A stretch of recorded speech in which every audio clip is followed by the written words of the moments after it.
दोस्तों नमस्कार। जयदीप पत्रिका में आपका स्वागत है। मैं दीपक कोहली। आज हमारे साथ जुड़े हैं अमर लता जी, जो एक रेडियो प्रस्तुत करता है, यानी जिसे इंग्लिश में रेडियो जॉकी कहते हैं, यानी आरजे। मैम, आपका जयदीप पत्रिका के इस कार्यक्रम में स्वागत है। नमस्कार। Thank you so much. Ma'am बताइए, कैसी आपकी ये यात्रा शुरू हुई रेडियो प्रस्तुतकर्ता के रूप में, जिसे आरजे बोलते हैं। देखिए, ये थोड़ी लंबी कहानी है। मैं इसको बहुत शॉर्ट में क्रिस्प करने की कोशिश करूंगी। शुरुआत से ही मुझे रेडियो का शौक था। और जब मैंने अपना पोस्ट ग्रेजुएशन पूरा किया तो जो सबसे पहला फॉर्म था मैंने आकाशवाणी के लिए भरा। और उसके बाद फिर एक फौजी की मैं बेटी हूँ, और एक फौजी की फिर मैं पत्नी बनी। फिर वो कहीं पे वो जो ख्वाब था वो पीछे रह गया और जिंदगी आगे बढ़ गई। काफी साल बाद, लगभग 10 वर्ष के बाद, ऐसा मुझे लगा कि मेरा पैशन मुझे परस्यू करना चाहिए। और फिर कुछ हालात भी ऐसे बने जो पॉजिटिव थे, क्योंकि कई बार ऐसी होती हैं कि विमेन की सिचुएशंस ऐसी होती हैं कि वो जो चाहती हैं वो नहीं कर पाती। लेकिन फैमिली के सपोर्ट के साथ लाइफ हर किसी को दूसरा मौका देती है। और अब इंसान के ऊपर है कि आप उसको पकड़ते हैं या आप उसको छोड़ देते हैं। तो इस तरीके से फिर मेरी जर्नी रेडियो में शुरू हुई। और शुरू होने के बाद वो पैशन मुझे फॉलो करने का अवसर मिला। और इसके लिए मैं अपने आप को भाग्यशाली मानती हूँ। जी मैम। मैम आरजे के साथ साथ लाइफ कोच और मोटिवेशन और की नोट स्पीकर का भी रोल आप निभाते हैं। तो क्या मतलब इंसान को इन चीजों की जरूरत क्यों पड़ी है आज, जबकि पहले 10 साल पहले या 15 साल पहले इन चीजों की जरूरत नहीं थी। देखिए, ऐसा होता है कि काफी एक अरसे तक विमेन ने अपने आप को एक जो मेन स्ट्रीमलाइन है फैमिली का, उससे थोड़ा सा पीछे रखा।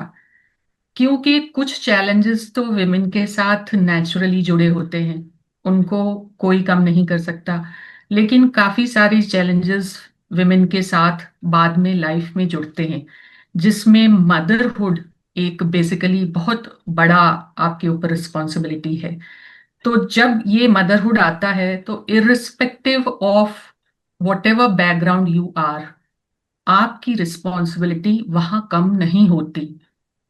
दोनों की रिस्पॉन्सिबिलिटी है। जी। लेकिन motherhood is basically linked with women.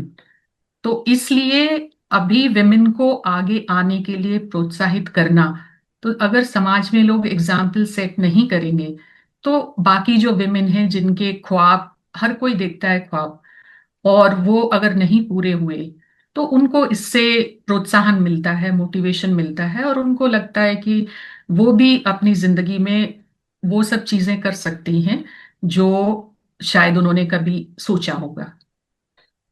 Ma'am, इसके अलावा आप वर्तमान में देश की महिलाओं की स्थिति को कैसे देखते हैं, क्योंकि अब सोशल मीडिया का दौर आ चुका है। सबको अपनी बात रखने के लिए एक शानदार मंच मिल चुका है। देखिए, मंच मिल चुका है, मैं इस बात से कतई डिसएग्री नहीं करती।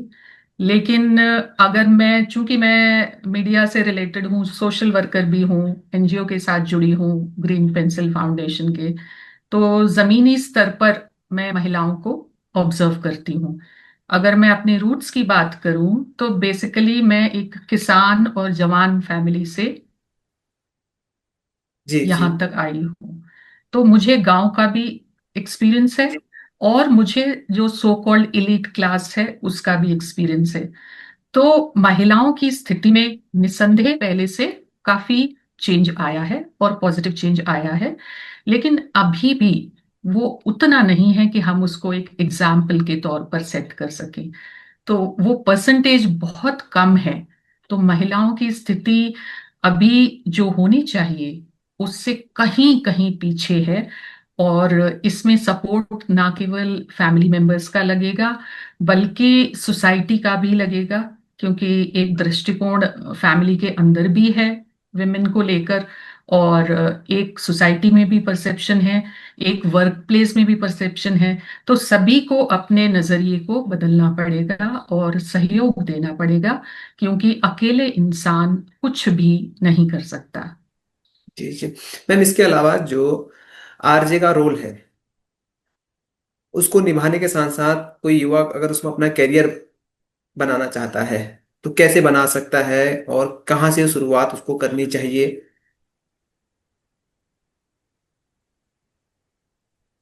देखिए, अभी जो है यंगस्टर्स हैं, नॉर्मली उनको जर्नलिज्म और मास कम्युनिकेशन है, तो वो उनको करना है।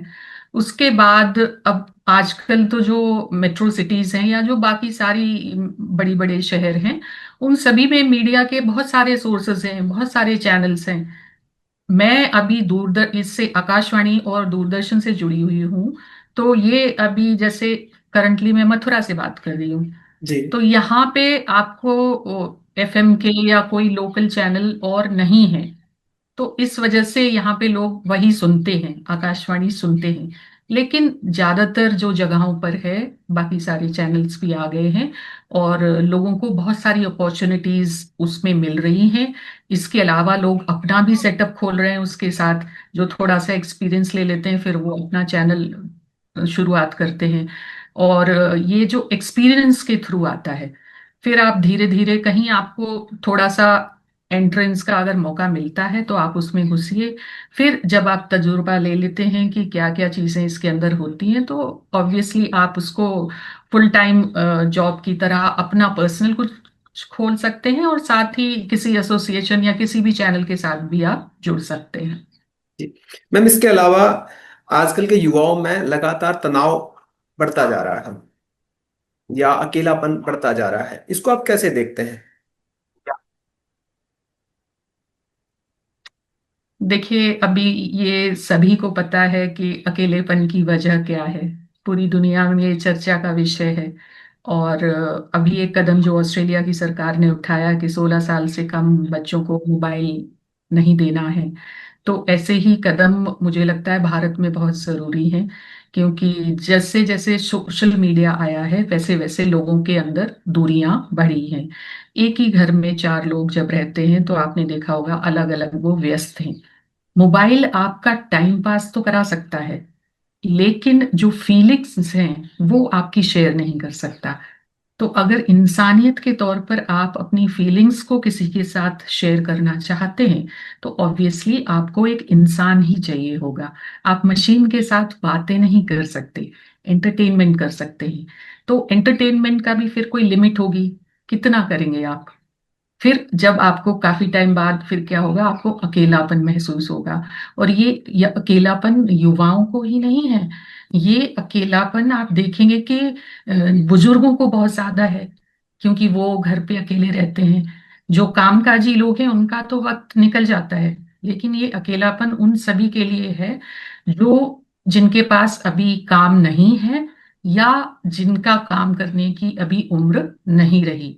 तो युवाओं का भी यही है कि ज्यादातर टाइम वो एंटरटेनमेंट का जब आप दूसरे से ढूंढते हैं, तो उसमें आपको वो सेटिस्फेक्शन या फीलिंग नहीं आती जो एक इंसानियत के कम्युनिकेशन में या मानवीय कम्युनिकेशन में आती है।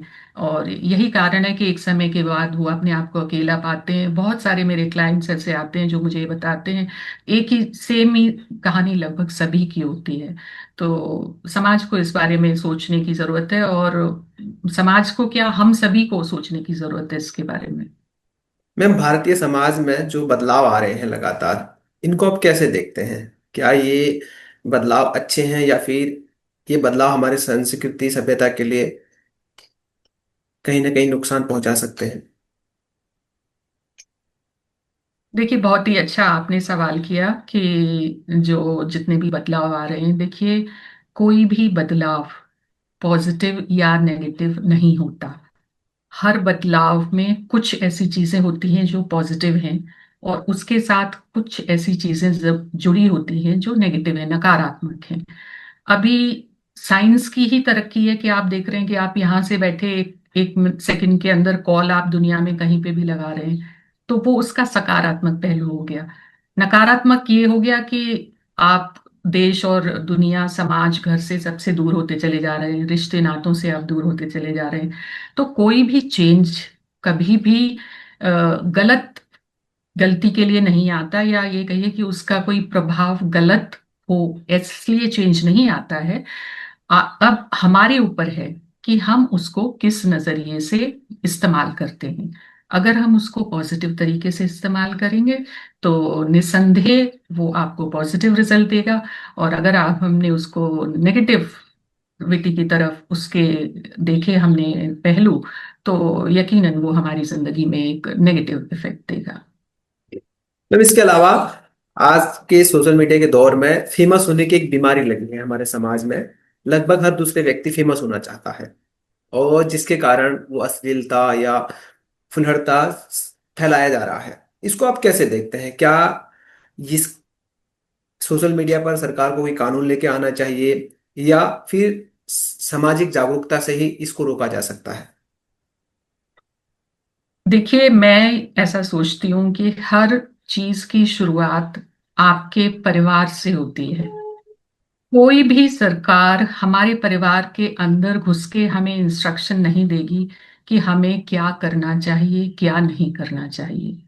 सबसे पहली responsibility being a parent, parents की बनती है कि वो अपने बच्चों की परवरिश कम से कम उन सालों तक तो ठीक से करें जब तक कि वो उनके हाथ में है। एक बार जब वो उनके हाथ से निकल गए, तब उन पर क्या है, चारों तरफ सोशल मीडिया का दबाव है और लोगों के वो इंटरेक्शन में आएंगे। लेकिन मेरा ऐसा मानना है कि अगर हम अपने जो जितने भी हम चीजें अपने बच्चों को सिखाते हैं, तो अगर 100% आप उसको उसमें सक्सेस नहीं मिलेगा तो कम से कम 75% आपको सक्सेस जरूर मिलेगा। बच्चों के साथ संवाद करिए, उनकी बातों को सुनिए, उनकी बातों के जो क्वेश्चंस होते हैं उनसे रिलेटेड आप आंसर्स दीजिए। क्योंकि अगर आप घर में उनकी समस्या का समाधान नहीं निकालेंगे तो यकीनन वो किसी और से वो समाधान पूछेंगे। अभी वो और उसको कितना मिसगाइड करेगा ये आप नहीं समझ सकते। दूसरा, जो फेमस होने का है, हर कोई शॉर्ट टर्म सक्सेस चाहता है, क्योंकि लाइफ आज की बहुत फास्ट हो गई है। हम रील्स स्क्रॉल करने के हैबिचुअल हो चुके हैं। तो हमें सक्सेस भी एकदम ओवरनाइट चाहिए, जबकि हकीकत में ऐसा कभी नहीं होता। पूरा इतिहास इस बात का गवाह गवाह है कि सक्सेस एक लॉन्ग टर्म प्रोसेस है, जिसमें कंसिस्टेंसी और हार्डवर्क आपको लगातार करते रहना पड़ेगा।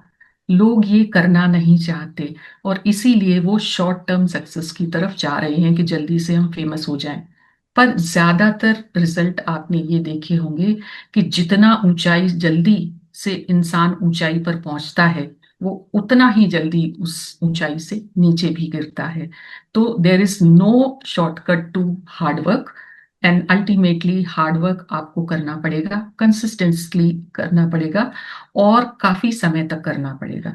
चूंकि आपके पास बहुत सारे मेथड्स आ गए हैं, तो हो सकता है आपका हार्डवर्क थोड़ा आसान हो एज कंपेयर टू, मैं 50 साल पहले की अगर बात करूं तो, या 20-30 साल पहले की बात करूं।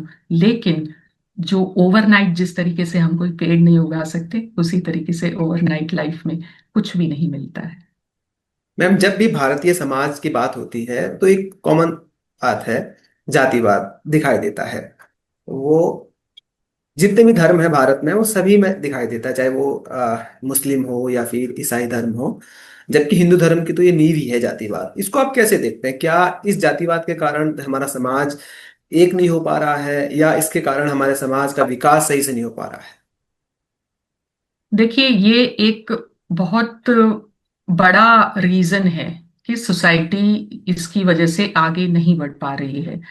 आपने देखा होगा कि जितने भी डेवलप्ड नेशंस हैं, वहां पर बच्चों के अंदर बचपन से ही एक लॉजिकल सेंस, या उनको ये कहिए कि एक साइंटिफिक टेम्परामेंट उनकी पढ़ाई या एजुकेशन में ही शामिल है। तो वो जो डेवलप्ड नेशंस हैं वो काफी आगे निकल गए। और जितने भी राष्ट्र जिन्होंने धर्म को या जाति को अपनाया है, अपनाना कोई गलत बात नहीं है, लेकिन इसको कट्टरवादिता के रूप में अपनाया है।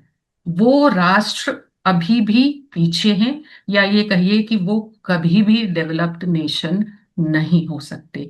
इसलिए जब राष्ट्र की प्रगति की बात आएगी तो आपको इन सब चीजों को पीछे करना पड़ेगा। या मैं इसको दूसरे शब्द में कहूं तो ये कह सकती हूँ कि लोगों को इसको अपने पर्सनल लेवल पे डील करना होगा। अपना धर्म, अपनी जाति आप खूब उसको अपनाइए, मनाइए, कुछ भी करिए, लेकिन देश का जो डेवलपमेंट है वो बिना साइंटिफिक अप्रोच के, बिना लॉजिकल रीजनिंग के पॉसिबल ही नहीं है। तो ये कभी नहीं हो सकता। भारत में महिलाओं की राजनीतिक स्थिति को आप कैसे देखते हैं, और ये इसको कैसे बढ़ाया जा सकता है? देखिए, भारत की राजनीति आप सभी समझते हैं, और मुझे लगता है कि दर्शकों को भी बताने की जरूरत नहीं है कि राजनीतिक चलती कैसे है। राजनीति, जो जितनी भी पार्टियां हैं, चाहे वो A B C D कोई भी हो, जी। राजनीति तभी चलती है जब वो यूथ को खासकर डाइवर्ट करते हैं, उनको एजुकेशन से वंचित रखते हैं, और उनको सारी सुविधाएं नहीं दे पाते। अगर ये सारी सुविधाएं लोगों को मिल गई, एजुकेशन खासकर, क्योंकि एजुकेशन एक ऐसा हथियार है किसी भी इंसान के पास जो उसकी तकदीर बदल सकता है। अभी राजनीतिक दल कोई भी हो, शिक्षा व्यवस्था के बारे में कोई चर्चा नहीं करता। मैंने नहीं लास्ट कब सुना किसी शिक्षा मंत्री को ये बताते हुए कि भाई आज हमने कौन सा नया चीज लागू की है, एक्सेप्ट फॉर जो NEP पॉलिसी उन्होंने लागू की थी 2020। इसके बाद से शिक्षा पर बात नहीं हो रही है। सब चीजों पर बात हो रही है, लेकिन शिक्षा पर बात नहीं हो रही है। क्यों नहीं हो रही है? क्योंकि शिक्षा पर जब बात होगी तो लोगों के अंदर अवेयरनेस आएगी, और जब उनके अंदर अवेयरनेस आएगी तो उनके अंदर एक क्वेश्चन आएगा, वाई। अगर मैं इसके साथ हूं तो क्यों? क्या मेरा परिवार इसके साथ रहने से चलेगा, या हमारा देश इस सोच के साथ आगे बढ़ेगा? तो ये तो आम आदमी की बात हो गई। अब आप बात करते हैं जब महिलाओं की। देखिए, 70% आबादी आपको पता है कि ग्रामीण क्षेत्रों में रहती है। जी। अभी तो इसका मतलब क्वाइट ऑब्वियस ये हो गया कि इतनी ही महिलाओं की जो आबादी है ग्रामीण परिदृश्य में, वो ज्यादा है। अभी वहां क्या चलता है? वहां वही चलेगा कि जो पुरुष डिसाइड करेगा, वही उसी पर जो है महिला वोट डाल के आएगी। उसको कोई लेना देना नहीं होगा कि वो अपनी तरफ से, उसको ये स्वतंत्रता है ही नहीं। कोई किसी भी पार्टी ने कोई लालच दे दिया या कुछ दे दिया, वो इस सोचने के हालात में ही नहीं है कि क्या उसकी बेहतरी के लिए बेहतर होगा। अब बात आई जो तीसरा आपने कहा कि राजनीतिक दलों में उनकी भागीदारी।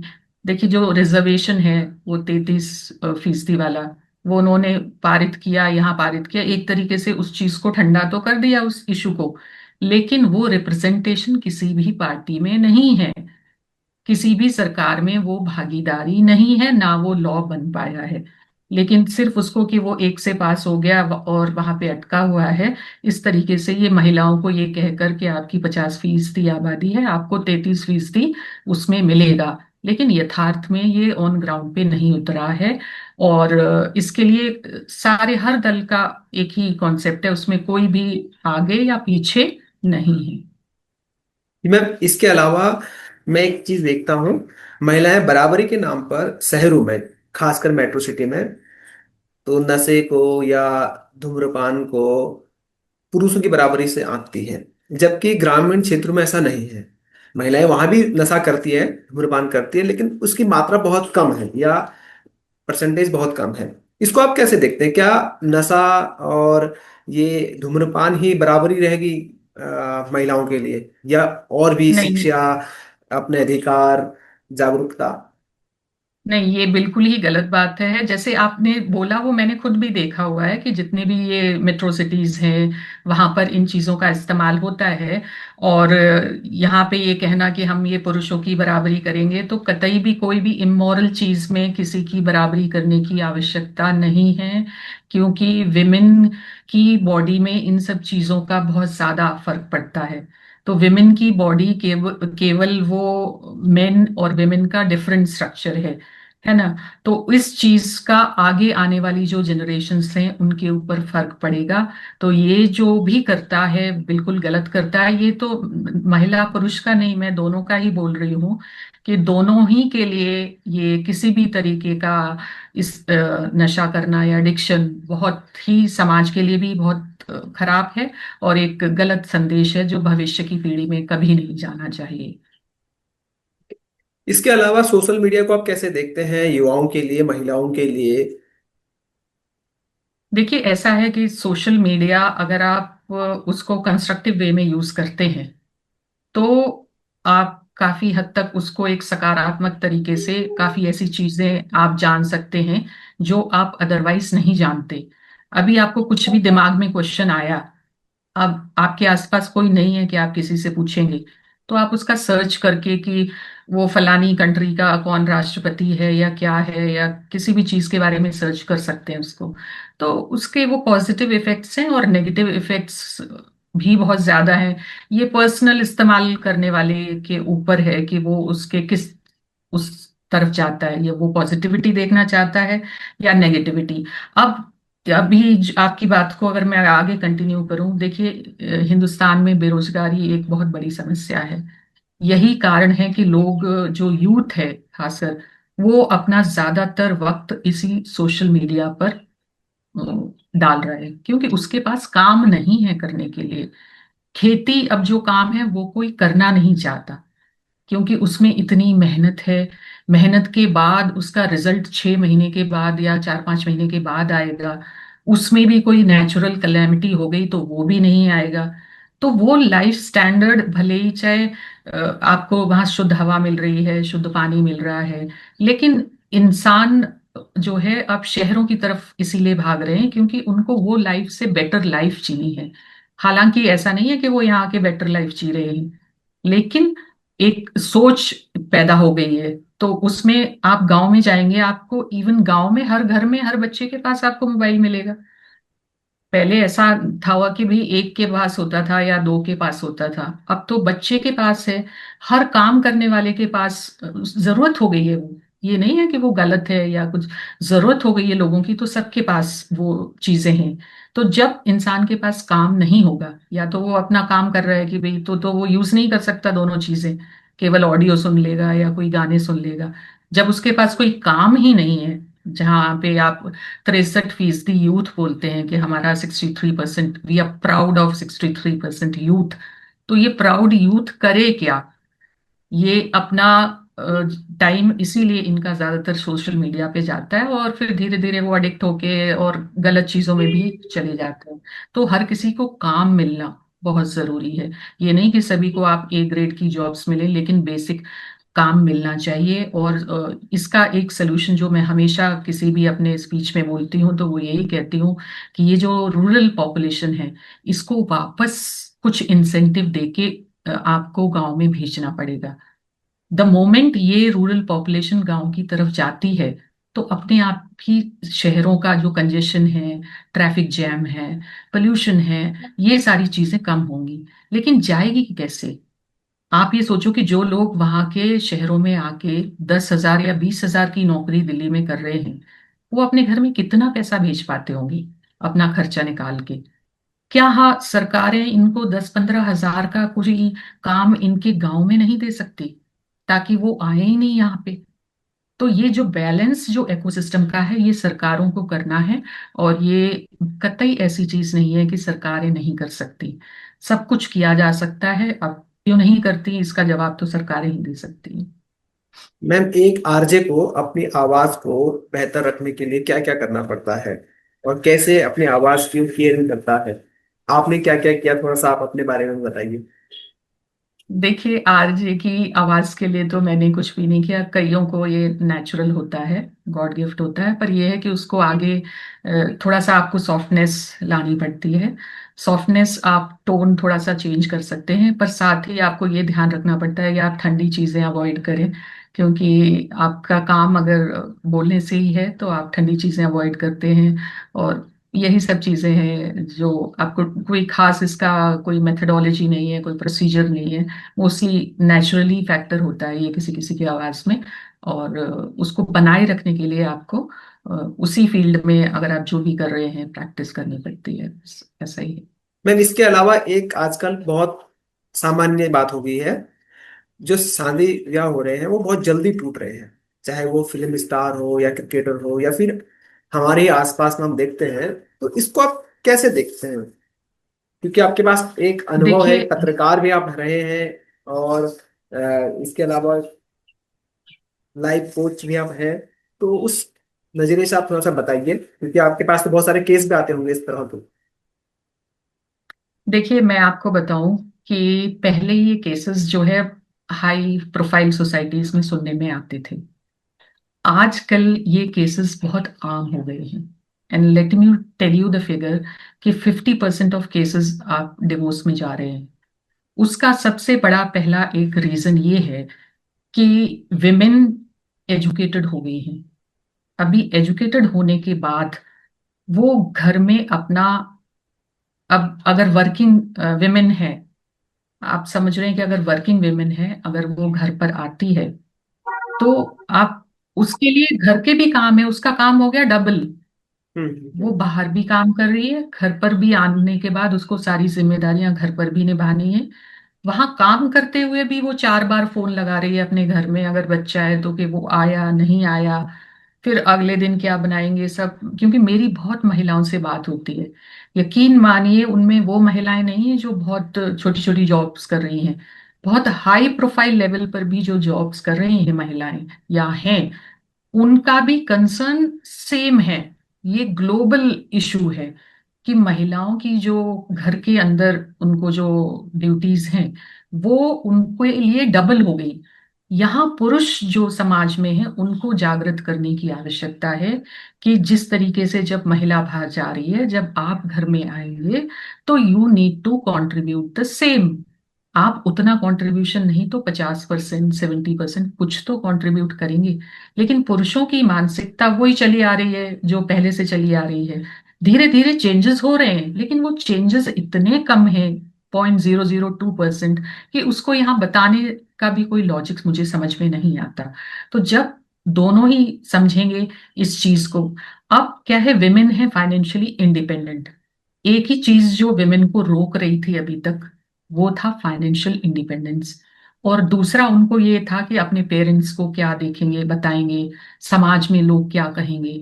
आजकल ये कॉन्सेप्ट समाज वाला लगभग खत्म है। बड़ी सिटीज में आप 2-4 साल रहकर भी आपके पड़ोस में कौन रहता है, आपकी कभी हाय हेलो भी नहीं होती।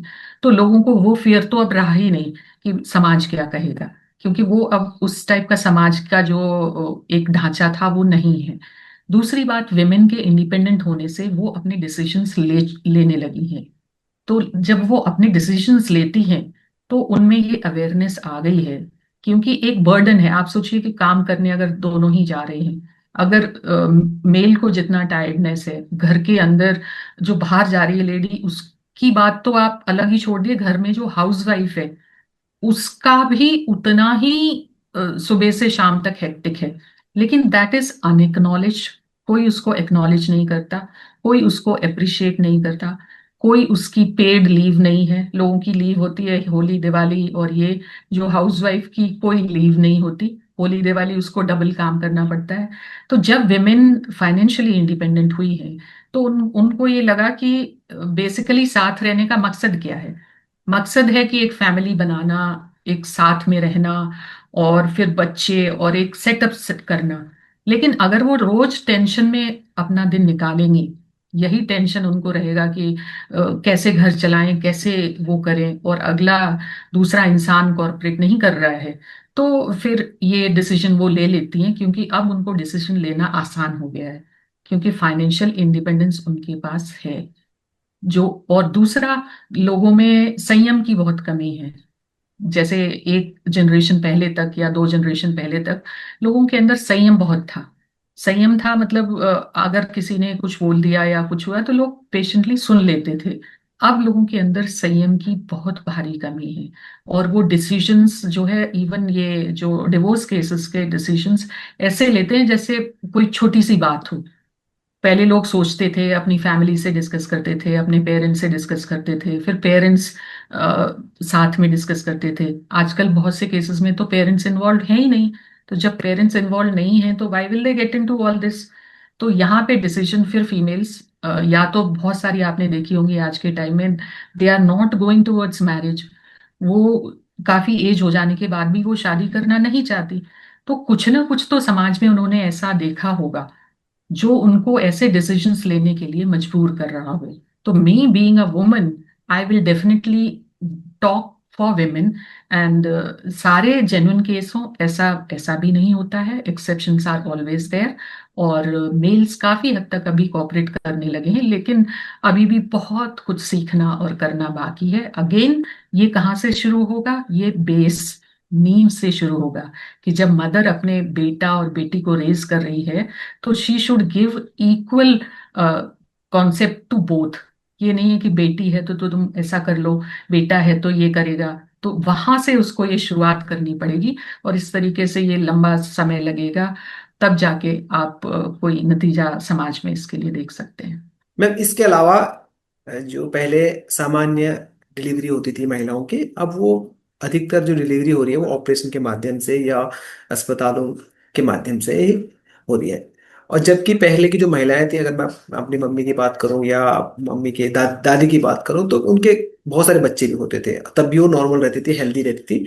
जबकि आज मैं देखता हूं तो जैसे ही बेबी होता है तो उसके बाद महिला का स्वास्थ्य थोड़ा बिगड़ने लग जाता है, ये फिट नहीं रह पाती है। उसको काफी चैलेंज चैलेंज से गुजरना पड़ता है, चुनौतियों से गुजरना पड़ता है। इसको आप कैसे देखते हैं? इसके अलावा अब सिंगल बच्चे का एक कॉन्सेप्ट चल रहा है समाज में, और शादियां बहुत देर में हो रही है, 30 के बाद या 35 के बाद हो रही है। क्या ये आने वाले समय में समाज के ढांचे को हिला सकता है? बिल्कुल हिलाएगा ये समाज के ढांचे को, क्योंकि कोई भी स्ट्रक्चर अगर सामाजिक ताने बाने के इर्द गिर्द है, अगर एक भी उसमें से जो है उसका पिलर हटता है या टेढ़ा होता है, तो उसका असर पूरे समाज के कंस्ट्रक्शन पे पड़ेगा। सबसे पहला जो प्रश्न था वो आपका था कि पहले उनका नॉर्मल डिलीवरी होते थे और वीकनेस नहीं थी। अभी वीकनेस के बाद देखिए, आप जानते हैं, सब हर कोई इस चीज को जानता है कि पहले का जो खाना पीना था वो कितना शुद्ध था। अभी एनवायरमेंट पोल्यूशन के बाद आपको ना हवा शुद्ध है, ना खाना आपका शुद्ध है, ना आपको जो भी चीज बेसिक सर्वाइवल के लिए चाहिए, पानी शुद्ध है। जब सारी ही चीजें आप केमिकल से भरी हुई या आपके अंदर, बॉडी के अंदर इनहेल गंदी हो रही है, तो आप ये समझिए कि आपकी बॉडी की इम्यूनिटी ऑब्वियसली कम हो गई, है ना। तो जब इम्यूनिटी आपकी कम हो गई तो ये सारी चीजें तो फिर आपके लाइफस्टाइल से जुड़ गई। फिर इसमें सिर्फ महिलाओं का ही नहीं है, ये हर किसी के साथ है कि इम्यूनिटी सिस्टम काफी कम हो चुका है। उसका रीजन क्या है? बिकॉज ना तो हमें सांस मिल रही है अच्छी, ना हमें पानी मिल रहा है, ना हमें खाने के लिए जो पौष्टिक आहार है वो मिल रहा है, उसमें केमिकल्स मिल रहे हैं। जब और केमिकल्स जितने भी सब किसान यूज कर रहे हैं वो उनकी मजबूरी है, तो उस पे भी हम प्रश्न चिन्ह नहीं उठा सकते। तो जब इतनी सारी चीजें हमारे अंदर जाएंगी जो अडल्ट्रेटेड हैं, तो इम्यूनिटी ऑब्वियसली कम होगी। दूसरा आपका क्वेश्चन था कि काफी बच्चे होते थे लोगों के, 4 या 5। तो अभी सोसाइटी में आप देख रहे हैं कि सिंगल फैमिली का कॉन्सेप्ट चल रहा है। अब single family, and that too both are working. अभी single family, both parents are working. तो कैसे संभालेंगे बच्चे को, आप बताइए। आपके पास टेक्निक आ गई कि चलो आपने कैमरा लगा दिया। कितने केसेस आते हैं जहां मेड्स जो है बच्चों के साथ दुर्व्यवहार करती हैं। और बहुत सारे ऐसे केसेस आपको रोज रिपोर्ट होते होंगे।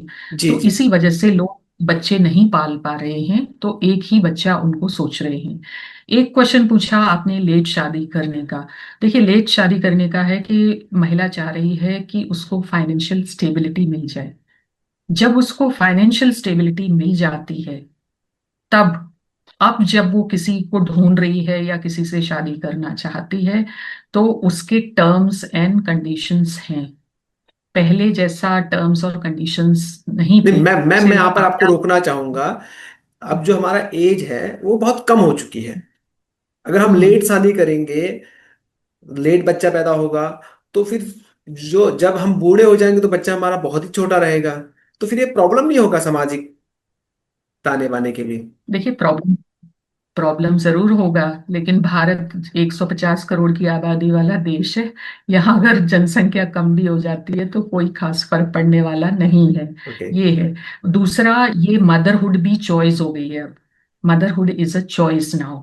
ये आपके ऊपर जबरदस्ती नहीं है। अगर आप नहीं चाहते हैं तो ये राष्ट्र हित में होगा। मैं ये बोलती हूँ कि राष्ट्र हित में होगा।